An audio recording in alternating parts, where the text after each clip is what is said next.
She texted her mother on a Tuesday afternoon. Just landed. LA is beautiful. This is going to change everything. Her mother saved that message. She still reads it sometimes, 3 years later, looking for something she might have missed. A sign. A warning. Anything that might explain why that text was the last time she ever heard from her daughter. The girl was 22 years old. She had saved for 18 months to afford the move. She had headshots taken, acting classes completed, a list of agencies to contact. She had researched neighborhoods, found a room in an apartment with 3 other aspiring actresses, and told everyone back home that she would make it. She was certain. They all are. For 3 weeks, she sent updates, photos of palm trees, selfies on Hollywood Boulevard, messages about auditions and callbacks, and the energy of the city. Then the messages slowed. Then they stopped. Then silence. Her mother called. No answer. She called the roommates. They said she had moved out suddenly, left no forwarding address. She called the police. They took a report, added a name to a list that already contained thousands. They told her mother what they tell everyone. Adults are allowed to disappear. Unless there is evidence of a crime, there is little they can do. That was 3 years ago. The mother still searches. She has hired private investigators, consulted psychics, posted on every missing persons forum online. She has visited Los Angeles 4 times, walking streets her daughter might have walked, showing photos to strangers who shake their heads and look away. Her daughter is one of thousands, young people who came to Los Angeles with dreams and vanished into the city without a trace. Some are found eventually, alive or otherwise. Many are never found at all. The city swallows them, and the city keeps its secrets. This is the story of those who came to Los Angeles and never came home, and what their disappearances reveal about a city that sells dreams while burying the dreamers. Every year, approximately 100,000 people move to Los Angeles. They come from small towns and big cities, from across America and around the world. They come for entertainment careers, for tech jobs, for the weather, for the lifestyle, for the simple belief that California represents possibility. Among them are the dreamers,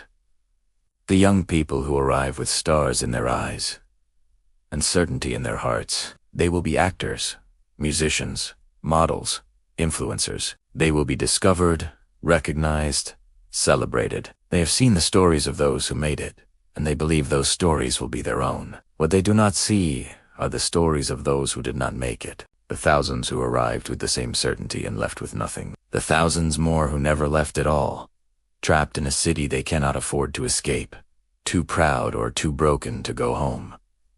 And then there are those who simply vanish, the ones who stop calling, stop texting, stop existing in any way their families can track, the ones who become names on missing persons lists, faces on flyers that fade in the sun, questions that never receive answers. Los Angeles has one of the highest rates of missing persons in America. The numbers are difficult to verify precisely because the population is transient. The city is vast, and many who disappear were already marginalized before they vanished. But by any measure, people disappear here at alarming rates, and most of them came here chasing something they never found. The first weeks in Los Angeles are intoxicating for most arrivals. The palm trees really are that tall. The sunsets really are that beautiful. The possibility really does feel palpable, hanging in the air like the scent of jasmine and exhaust. The new arrivals take photos constantly. They document everything, sharing their adventure with friends and family back home. They are proving something to others and to themselves. They made it to Los Angeles. The dream is beginning. The auditions start. The rejections start. The money starts to run out faster than expected. The roommates are stranger than they seemed online. The distances are greater than maps suggested. The traffic is worse than anyone warned. The industry is more closed than any YouTube video indicated. This is when the first silence often begins. Not disappearance yet. Whose distance? The calls home become less frequent. The updates become vaguer. The enthusiasm in their voice fades, replaced by something harder to identify. Embarrassment, perhaps. Or exhaustion. Or the slow realization that the dream is not unfolding as promised. Families notice the change. They ask questions. They receive deflections. Everything is fine. Just busy. Lots of opportunities in the works. The conversation ends before it begins. The distance grows. For most, this is a temporary phase. They either break through to some level of success, or they accept reality and come home, or they find other work and build different lives. The dream adjusts. Life continues. For others, the silence deepens into something more permanent. And by the time anyone realizes something is wrong, the trail has already gone cold. The pathways to disappearance in Los Angeles are numerous and often interconnected. Financial collapse is the most common first step. The cost of living in Los Angeles crushes those who arrive under. Rent consumes most of any entry-level income. The jobs available to newcomers without connections pay little and offer less. The savings that seem sufficient evaporate within months. When money runs out, options narrow. Some find couches to crash on, moving from friend to acquaintance to stranger. Some find shelters, which are overcrowded and often dangerous. Some find the streets, joining the tens of thousands already living without shelter across the city. Once someone becomes homeless in Los Angeles, they become invisible in ways that housed people cannot comprehend. They lose phones when they cannot pay bills or when devices are stolen. They lose identification when belongings disappear. They lose the ability to receive mail, to maintain appointments, to exist in the systems that track modern life.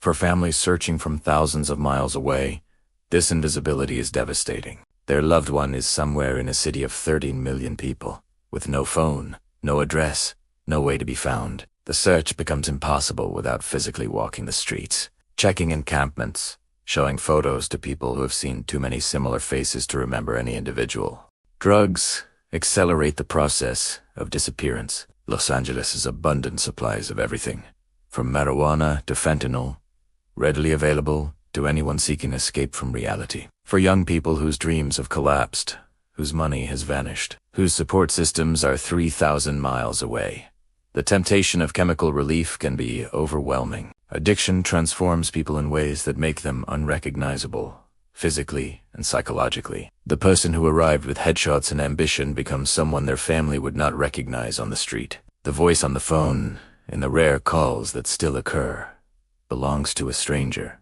The fentanyl crisis has accelerated the lethality of this pathway. What was once a slow decline into addiction now frequently becomes rapid death. Overdoses kill thousands in Los Angeles County each year. Many of the dead are never identified, their bodies unclaimed, their families never notified. Some of the disappeared are in morgues, listed as John or Jane Doe, waiting for someone to claim them. Others are in unmarked graves, buried by the county when no family can be found. Their parents may still be searching, posting on Facebook groups, hiring investigators, never knowing that the search ended in a medical examiner's office months or years ago. The predators of Los Angeles know that dreamers make easy prey. The city has always attracted those who exploit the desperate, and the steady supply of vulnerable young people ensures they never lack for victims. Trafficking operations target new arrivals. With professional precision, scouts identify those who seem lost, alone, overwhelmed. They offer help, friendship, opportunity. They offer drugs, initially for free. They offer shelter, with strings that only become visible later. By the time the trap is clear, escape has become nearly impossible. Human trafficking in Los Angeles is not a myth or an exaggeration. The city is a major hub, its size and diversity, providing cover for operations that move people like products. Some victims are trafficked for sex, some for labor, some for purposes even darker. Many disappear so completely that their families never learn what happened. The entertainment industry itself, or at least its shadows, harbors predators who exploit the dream. Young people who came to be actors find themselves in situations they never imagined, coerced into things they cannot speak about, trapped by shame and fear and the desperate hope that compliance will eventually lead to the success they sought. When these victims disappear, they often do so deliberately. They cannot face their families. They cannot admit what happened. They sever all contact, not because they are dead, but because they feel they might as well be. Their families search for someone who is actively hiding, not knowing whether to hope their loved one is found or to fear what finding them might reveal. I met the mother of a missing young woman at a support group in Burbank. She drove from Arizona every month to attend, to sit with other parents whose children had vanished into Los Angeles. The group was her only source of understanding. No one else in her life could comprehend what she was experiencing. Her daughter had come to LA 4 years earlier to pursue music. She was talented, genuinely talented, with a voice that could fill a room. She had posted covers online that received thousands of views. She believed, with reason, that she had something to offer. The daughter lasted 8 months before the calls stopped. The mother flew out immediately, filed a police report, hired an investigator. She learned that her daughter had been evicted from her apartment, had lost her serving job, had been seen in the company of people the investigator described as concerning. Then the trail ended. The mother has not stopped searching. She maintains social media accounts dedicated to finding her daughter. She travels to Los Angeles every few months, walking Skid Row with photographs, checking encampments, talking to anyone who will listen. She has aged visibly since the disappearance, her face carrying a weight that will never lift. She told me she does not know what she hopes to find anymore. Early on, she prayed for her daughter's return, healthy and whole. Now, she says she just wants to know, I live ord, that's safe for suffering. She needs to know. The uncertainty is its own torture, endless and unresolvable. Her daughter's case remains open. The police have no leads. The investigator has moved on to other cases. The mother keeps searching alone, one face among millions, looking for another face that may no longer exist. The police in Los Angeles are overwhelmed by the volume of missing persons cases. The department handles thousands each year, with resources inadequate to investigate most of them thoroughly. Priority goes to cases involving children, evidence of foul play, or individuals with medical conditions that make their disappearance immediately life-threatening. Adult disappearances without such factors receive minimal attention. A report is filed. The name enters data, and unless new information emerges, this is not callousness.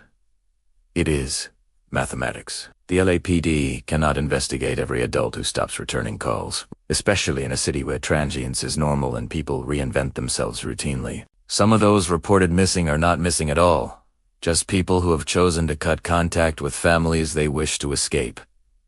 Some have moved, changed names, started over. Some are exercising their right as adults to disappear. But among the files are genuine victims, people who did not choose to vanish. People who met violence or exploitation or simply the grinding machinery of a city that chews up the vulnerable. Their cases sit alongside those who left by choice, indistinguishable without investigation that will never come. Private investigators fill some of the gap. Families who can afford to hire them sometimes find answers, or at least partial answers. But investigations are expensive, especially in a city as large as Los Angeles. Many families exhaust their resources without resolution. The disappeared remain disappeared. The geography of Los Angeles makes searching for the missing uniquely challenging. The city sprawls across nearly 500 square miles, fragmented into dozens of distinct neighborhoods, each with its own character and hiding places. A missing person could be in a homeless encampment in the LA River Basin. They could be in a trafficking situation in a suburban house in the valley.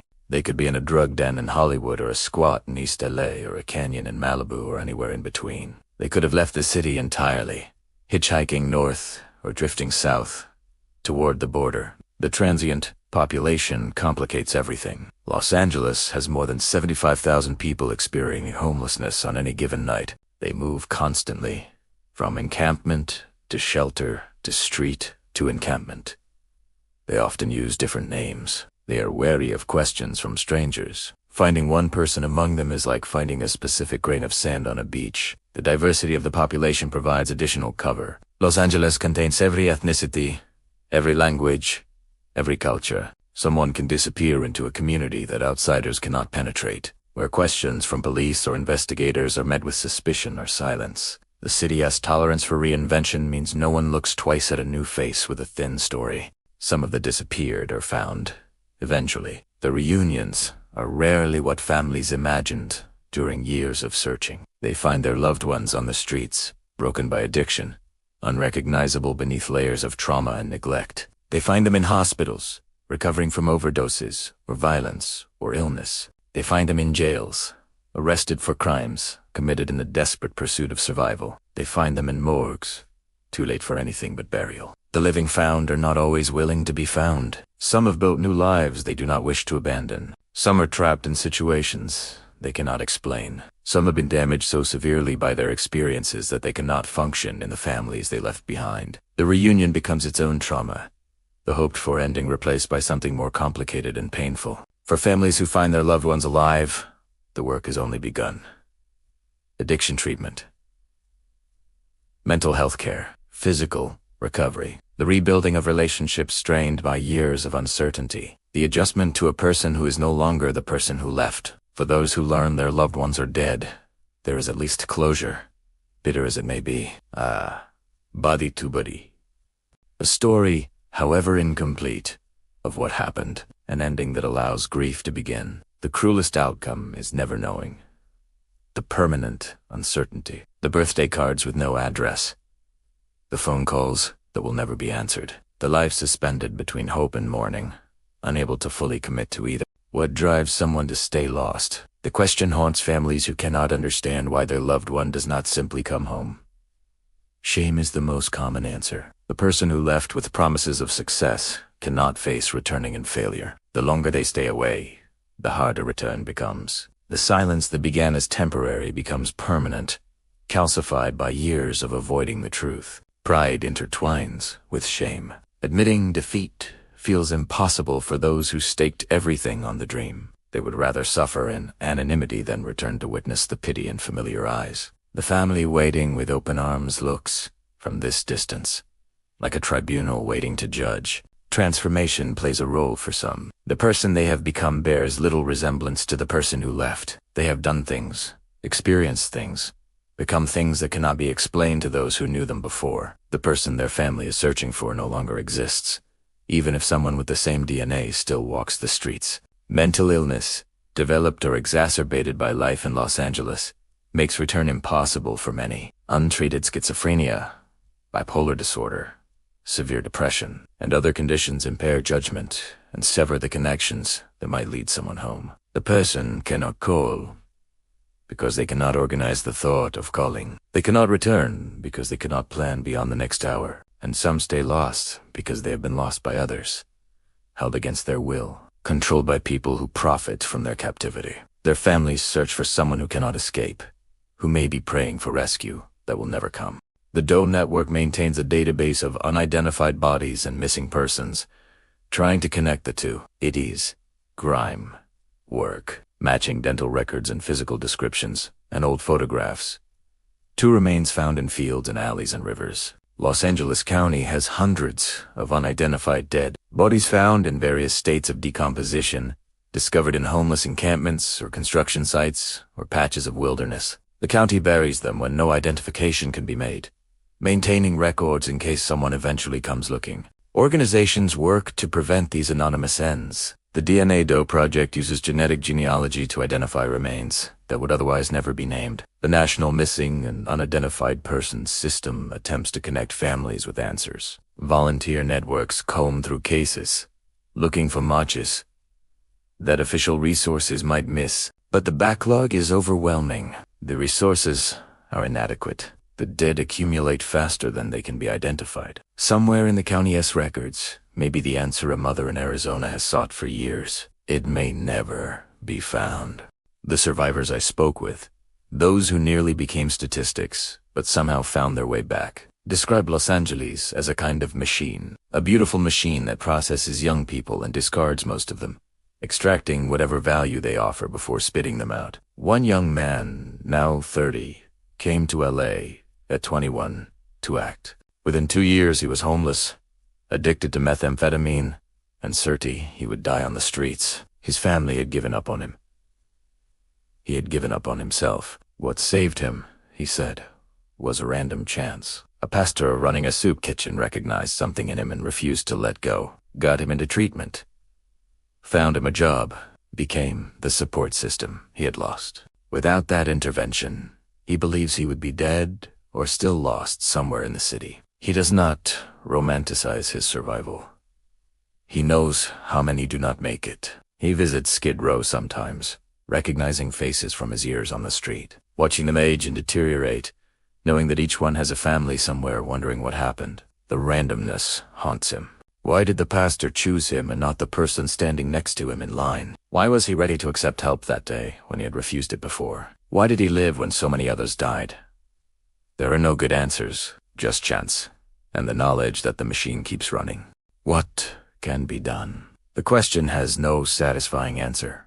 Only partial measures that might reduce the harm without eliminating it. Better support systems for new arrivals could help. Organizations that help young people navigate the entertainment industry, that provide realistic information about chances and challenges, that offer assistance before crisis arrives. These exist, but are underfunded and unknown to most who need them. Mental health resources, accessible and affordable, could catch people before they fall too far. The moment of crisis, when someone first becomes homeless or first considers disappearing, is when intervention matters most. But Los Angeles lacks the capacity to help everyone who needs it. Families need education about warning signs. The silence that precedes disappearance often has patterns that, recognized early, might prompt intervention. Parents who understand what is happening might reach their children before contact is lost entirely, and the city itself needs to reckon with what it is. Los Angeles has a dream that it cannot deliver for most who pursue it. The machine keeps processing new arrivals because the marketing never stops. A more honest accounting of the odds might reduce the flow of dreamers who become the disappeared. But none of this will happen at scale. The dream is too profitable. The city's mythology is too powerful. The young people will keep coming, keep trying, keep believing they will be the exception. And some of them will vanish into a city that will never reveal what happened.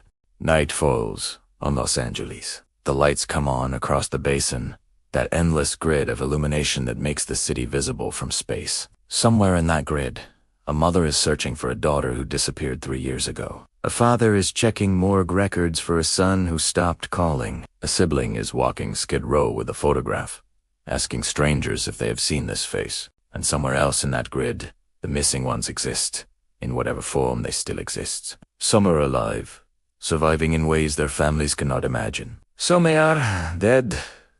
Their stories ended in ways that will never be known. Some are trapped, praying for rescue. Some are free, but hiding, unable to face what coming home would mean. Los Angeles does not care about any of them. The city is not capable of caring. It is too large, too indifferent, too focused on the next wave of arrivals to mourn those who came before. The disappeared are absorbed into the fabric of the city, becoming part of its hidden history, joining the countless others who came with dreams and found something else entirely. The families will keep searching. They have no choice. The not knowing is worse than any answer could be, so they search even when searching seems pointless. They post on forums. They hire investigators. They make pilgrimages to a city they have learned to hate, and every day, new arrivals step off planes it lacks. They look up at the palm trees. They breathe the air. They feel the possibility that everyone feels at first. They text their mothers. Just landed. LA is beautiful. This is going to change everything. Some of them will succeed beyond their dreams. Some will fail and go home wiser. Some will find different paths and build different lives. And some will disappear into the city, becoming names on lists, faces on faded flyers, questions that will never be answered. Los Angeles keeps all of its secrets. The dreamers who vanish become part of them, lost in a city that was never looking for them in the first place. They came to change everything. Everything changed them instead, and some of them never came home.